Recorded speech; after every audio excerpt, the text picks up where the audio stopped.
What up, YouTube? It's the moment of truth. It's the moment of truth. Them boys came in. Them Forgiatos.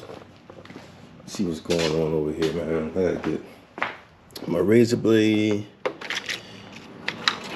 There we go. My razor blade. Hey, look, man. Before I get into it, man, I've already threw the towel in on having this car ready for Raw show. I know I've been hauling that stuff all year, and I'm at the finish line. But to get it painted and the transmission built the way I want to do it, I can't get it done by the 1st of June.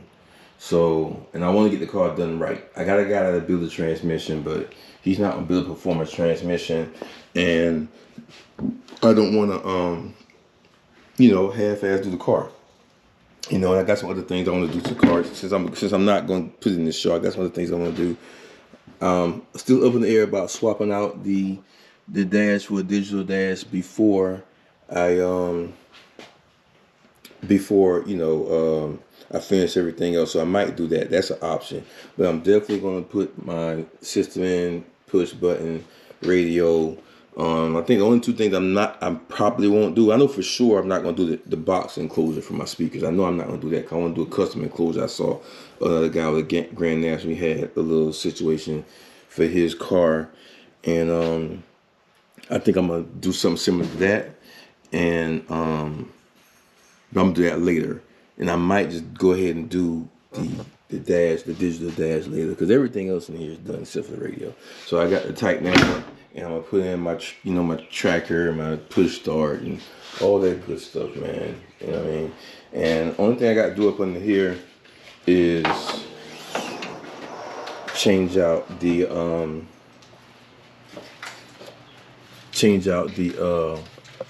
wastegate. So I'm going to, that wastegate goes up like 16 pounds. I should be able to run my car at 22 pounds of boost. 22 pounds of boost per the chip, so we gonna see what it do. And but yeah, that's what I got going on right now, man. So now I got my wheels in, because I never ordered my adapters, so I got my wheels in. So now I can do my proportionate valve, get all that locked and loaded, and get these wheels, man. I'm so happy they came out. They came out well. Shout out to my man Childish Wheels, man. Phil the Childish Wheels out of Richmond, Virginia, man. He got the best prices on the wheels so far. I bought rims from a lot of people. My guy out Carrollton, King Street Tire, he pretty cool too. He pretty decent. But my man Phil, man, he came in right and exact. He came in right and exact with them numbers. My fitment of my tires. The good thing about him, is he called me. He called me when he's like, hey, what brand of tire you want to go with? And he's like, we could do Lexani, we could do this, we could do that, but it's like, he said most of those tires, it's about the fitment. My thing was, I didn't want the perfect fitment. I wanted my tire to be a little bit wider than the rim. You see that lip right there? You know what that means? That means that if I hit the curb, the tire is going to hit the curb first and not the rim. These rims was $6,800. I do not want to hit the curb with my rims. So I prefer, instead of having a plush tire, I'd rather have a tire that sits a little bit further out, so it gives me some protection for, like, for example, if I hit a pothole, when this compresses, this comes out farther, it protects the rim. When you have the rim, a little plus with the tire or wider with the tire, sometimes the tire goes in, the rim hits the pothole, cracks, bends the rim.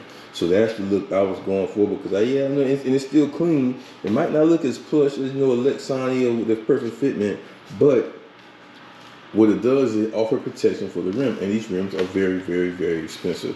So that's what I went with it, because when I had my Savinis, and that's one of the reasons why I sold my Savinis for my Impala, because they put 275s all the way around, even the rims were staggered. So in the back, the edge of the rim stuck out over the tire. and that was just an accident waiting to happen. And I didn't really want to put the 295s on there because the guy told me it was going to rub. And this is other stuff going on. Anyway, I am selling the car because the car was here. So I'm going a whole different route with the Impala setup. I'm getting another Impala, or I might go with the T-Top Monte Carlo. But yeah, that Impala was going because it had some things it needed done. You know, engine and stuff still in line, getting built. Transmission already built.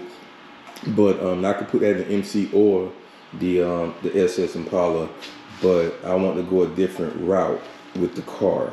And I know I wasn't going to go that route with the car anytime soon because I'm revamping my trucking company and I need to get this Grand National done, and I'm not rich. So, and this is all organically me. This is all me going to work, dropping loads, making it happen, and getting these cars right. So I'm go ahead and get with it, man. You know, these are my Corvettas, 22 by 8.5 in the front, 22 by 9 in the rear, with the XL cap, floating cap with the matching steering wheel. So we about to be outside, man. We about to be outside. That's my little helper right there. That's my little guy. So I'm gonna get y'all back on what he do when I come out. You see it. You see it. We got the floaters. We got the floaters in effect, baby. Yeah. Yeah, I'm loving that. Not understanding why this one came without any ear in it. But we're gonna find out what's going on with that. I'm gonna take it up to the store and put some air in it. Hopefully I don't have any issues. We have to send this rim back.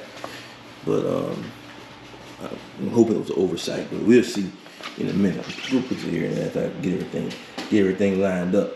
Get you guys back on. That steering wheel came in. Got my childish wheels. Y'all see it? Yes, sir. Go ahead and shop my boy Phil out, man. Get you right. You know, I'm hoping that he just forgot to put air in this tire, and that Forgiato didn't. Cause 3-piece wheels are known to leak, and he is balanced, but I can't see him not putting air in his tire. So I'm hoping there's not a leak anywhere, man. I swear to God, I have to ship this rim back somewhere to get it repaired. But yeah, steering wheel, y'all. Hey, that's fresh. Yeah, steering wheel.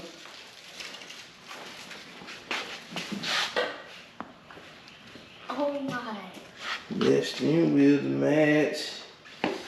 I will take this. Yeah, a little bit. Huh? Can I keep this? Let me see. Yeah, go ahead, you got it. My son taking my pen. Can't get nothing without sharing it with that little boy. Yeah, it looks good, man. Now I did that. Forgiato did that. You know what I'm saying? Yeah. So we're gonna get to it, man. We're gonna go ahead and get to it real quick. So I can go ahead and get this proportional valve changed and get everything locked in. Man, I'm liking how this is going already. I ain't gonna hold you. That fitment is perfect. It's perfect. Now, the Ruchis that I had on here previously were 22 by 10. But I had to run a spacer because it was rubbing against the frame, so I was thinking about doing frame notch. But when I talked to Phil said I didn't need to do a frame notch with Forgy, which Forgy is staying true. Like, I got plenty space back here. Plenty space back there. Forgy staying with pretty much the same size lip on the outside of the front. It's a little bit narrower, but not that much. Like, let's say that a half inch, so it's not that big of a deal, but not so much so that I didn't need that much of a lip that I want to really cut the frame and notch it. I was gonna notch it, but if I can get the rims and they look good without notching it, and I prefer to do that.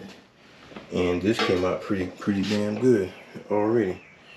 So I'm loving this. So now what I'm about to do is pop this. I'm gonna go ahead and put the steering wheel in real quick, and then as I put the steering wheel in, I'm gonna go ahead and pop that proportional valve on so I can bleed these brakes.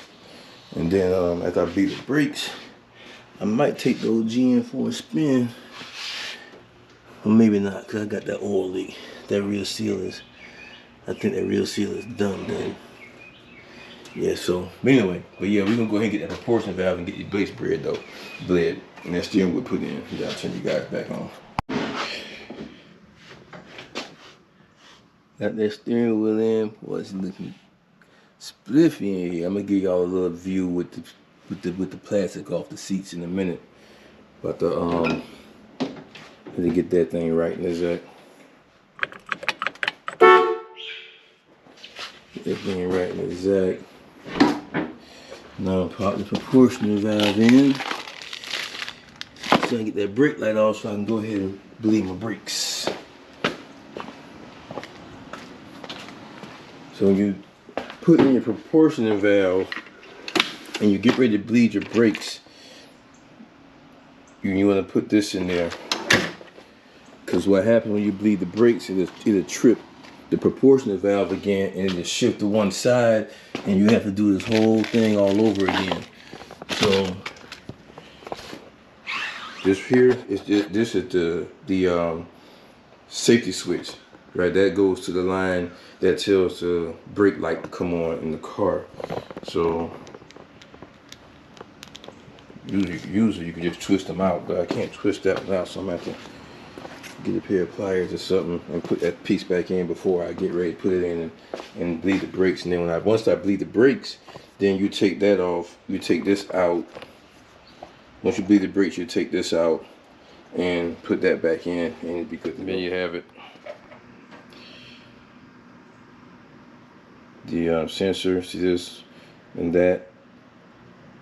When that little bracket that shows the pressure of whether more pressure or less pressure on one side, and moves that, and that'll fall in or it'll go up. However it works, but that's what trips the brake, the brake light. So and yeah, so I had to issue the brakes before. As I said in my last video, I didn't change the little pill that goes into the master cylinder from the hydro boost that goes in here. I didn't shorten it enough, and that kept pressure on it, and then it just caused the brakes to lock up. So I'm about to correct that because I had the brakes fixed, but I couldn't get the check engine light off. I'm not check engine light, the brake light off. So that's what this is gonna do to resolve that. We'll get back to y'all in a minute. Let's get up on. All right, here's a portion valve here. We have two. Feel my ear. You have two. These would be 9/16 for 13 millimeter. They two bolts that hold it in, but they also hold this bracket. This bracket goes here. Well, actually, it goes like this on the proportional valve. Let's see, and it goes into that, and then it bolts up to the proportional valve to hold this for the transmission. And you need to take this off because it makes it easier to get to the brake lines. So now I'm going to take these brake lines off, and then all I got to do is swap it out, put it back in, and we get ready to bleed the brakes. All right, so we got all the lines out of the proportional valve. I had to put this bolt back in it so I can use that to hold it, so I can get these lines off. So it has 1, 2, 3, 4, 5 lines that go in. All the lines are loose, so I'm gonna pull this out, and then I'll put the lines back on in a second, you know, after I get the new one in, and then we button everything back up, and then we go ahead and get ready to bleed the brakes. And also I found out where my exhaust was leaking on the other side. I'm not gonna go crawl all the way over here, but this right here on the other side was loose. So you see I got the little copper heat exhaust sealer on this one. I put some on that side too, but I didn't bolt these bolts up properly. So when I crank the car, if I crank the car up in a minute, if I still hear the noise, then I'm gonna just have to re-pull them off and put them back on properly and reseal it again. But I might not do that today because I'll do that later at some point. But I found the exhaust leak, and I knew it was an exhaust leak somewhere. But it's behind the turbo, so it's not that big of a deal. But No, nope, it's not behind turbo. It's in front of turbo because it's on this. So I'm lying. So anyway, yeah. So it's coming out of here. So this goes up into from the exhaust from the engine, goes into the turbo, and yeah. So anyways, yes, I definitely got to get that locked in. But I'll get back with you guys in a second. Real quick, man. I got the proportional valve in. So evidently, when I got this tire, I said before it was flat. It's flat because that bead not taken. Sometimes it just requires another remount and balance. I'm hoping that's what it is because the barrel looks fine, and I bought rims before Forgiato before and I had that issue, but I bought other rims before and I've had that issue with the tires not being seated properly because these Chinese tires don't go on like it's supposed to all the time. So I talked to the guy, he said just let him know what's up, he'll cut me a check for it if I have to, if it costs some bread. But that's not about to make the issue. My issue is not having seen that tire back if it's on Forgiato. That's my thing. Or the rim if it's on Forgiato, because I don't want to wait for it. But got my proportional valve in. I'm about to bleed these brakes now. This is the old one. Where is it? Yeah, that's the old one right there. New one is up under here. I don't have my light on. Anyway, but my new one is in. So I'm about to bleed the brakes, then I'm gonna pull the car out, or I might pull the car out tomorrow. But I'm gonna bleed the brakes right now, at least get that out the way, because that's all I was waiting on with get the tires is to get the brakes bled, because I didn't really want to go under the car with it just being solely on jack stands. So my tires in, put my tires in the back. So now I'm about to pull that off, bleed it real quick, because I don't want the brake fluid to get on the rim, my new rims I just paid all that money for. So we're gonna bleed them. I'm gonna cut y'all back on in a minute. Time, be back at it, man. Had a few issues yesterday trying to get the brakes bled. It's always something. It's always something. Well, what happened when I painted the calipers and I took all 4 of the calipers off the paint, evidently all the brake fluid drained out. Which was weird to me because I don't recall losing that much brake fluid on the ground. There wasn't a lot of brake fluid on the ground when I did it. So I didn't think I really lost that much brake fluid, to be honest with you.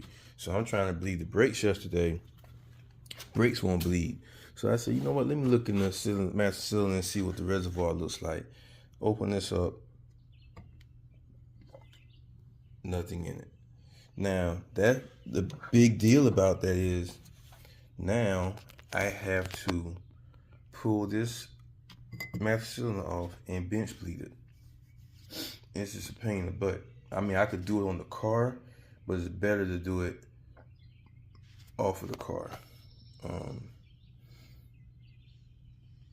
Yeah, it's better to do it off of the car. So I'm gonna just take it off and do it, and that way I could do it by myself versus having one of the kids come out here and do it so I can watch the bubbles. So that's what we're gonna do now. We're gonna pull this off. Oh man, I had to pull this intake off. It's crazy. But anyway, so we're gonna pull this off and then we're gonna get to it, man, and see if we can get these brakes bled so we can get this car out of this garage today. At least, I might cut the block with it real quick or something. I don't know. But what I really want to do is just get it out, get it so I can move it again, so I can start preparing it for paint, and then getting it over to the transmission shop. So I'm gonna cut you guys back on. So I'm gonna attempt to bleed to bench bleed the brakes. So I've done this before. I just didn't video this before I really started really vlogging my journey with this car, more intentionally. But anyway, this is what I bought this for, to do this the last time I did it. So I got my MC here. Willwood has a kit, the bench bleed kit. It's like $13. It makes it real simple. So I just hook these up to this, put these hoses on here and here for the air go cycle out, and then I take this and push this in. Now this little thing here was the reason why I had this problem before, because you have to shave them down. when you buy them, you have to shave them down to fit your particular car application, and I didn't shave it down enough, and that's what caused too much back pressure on the brakes and caused my brakes to mess up, which caused my proportional valve to trip, which got me doing this whole project over again as far as these brakes. And I've been messing with brakes. This is probably about the third time I did the brakes. I had to change the lines. I got new brake lines and everything. So anyway, I'm gonna show you guys how I hook this bench bleed system up, how to get it bench bled, and this is how it looks. Once you get everything set up, it's not really a hard process. You're gonna use the same 9/16 hex head for the pipes.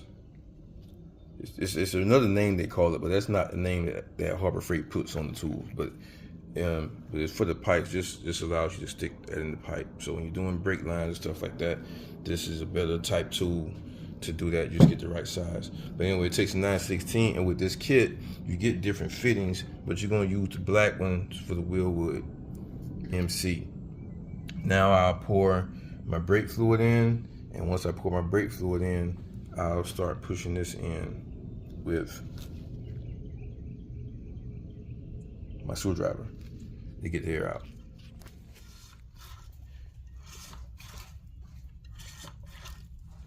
So when you push it in, you have to keep doing this until you get all the bubbles out. And you can still see the bubbles going through the holes.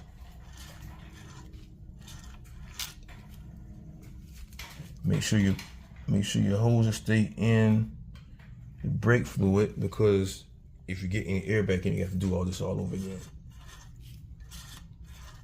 But this is bench bleeding.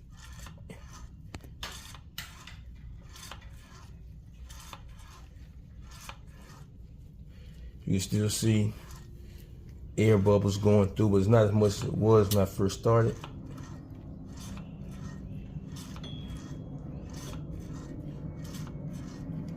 But it's better. So you have to do this for a few minutes until you get all the bubbles out.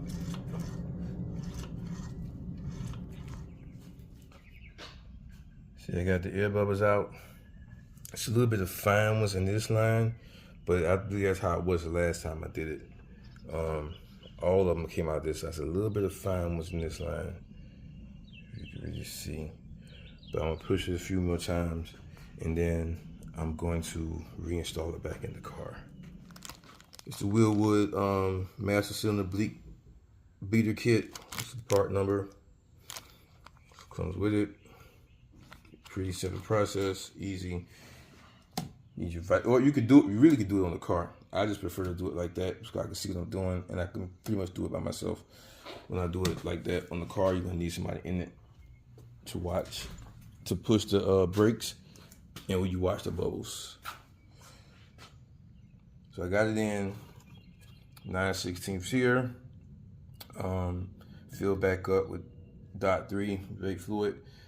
Thing is, when I'm getting ready to bleed the brakes again, the thing is to make sure that this stays filled. If this goes down too low while you're bleeding the brakes, then you're gonna have to do it all over again, and we don't want to do that.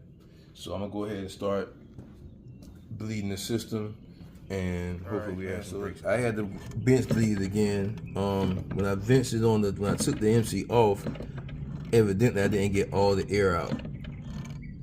So now I seem to have all the air out. You don't see any air going through. Some small fine bubbles on this one. Nothing on this one.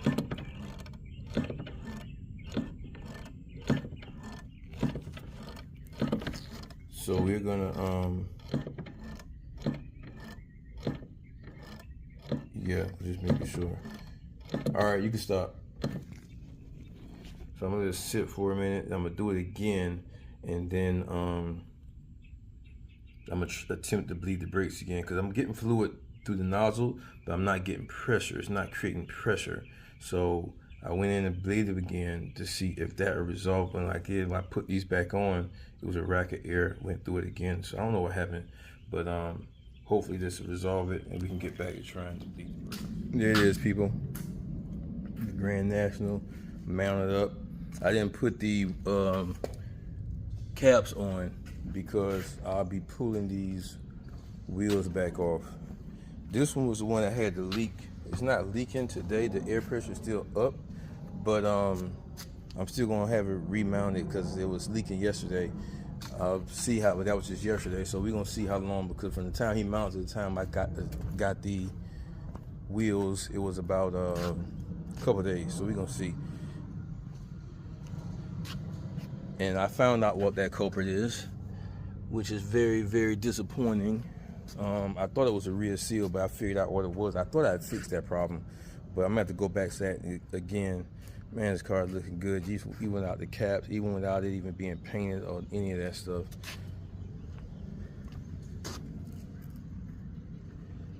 Interior coming together. Beautiful car, man. I can't wait, man. We there.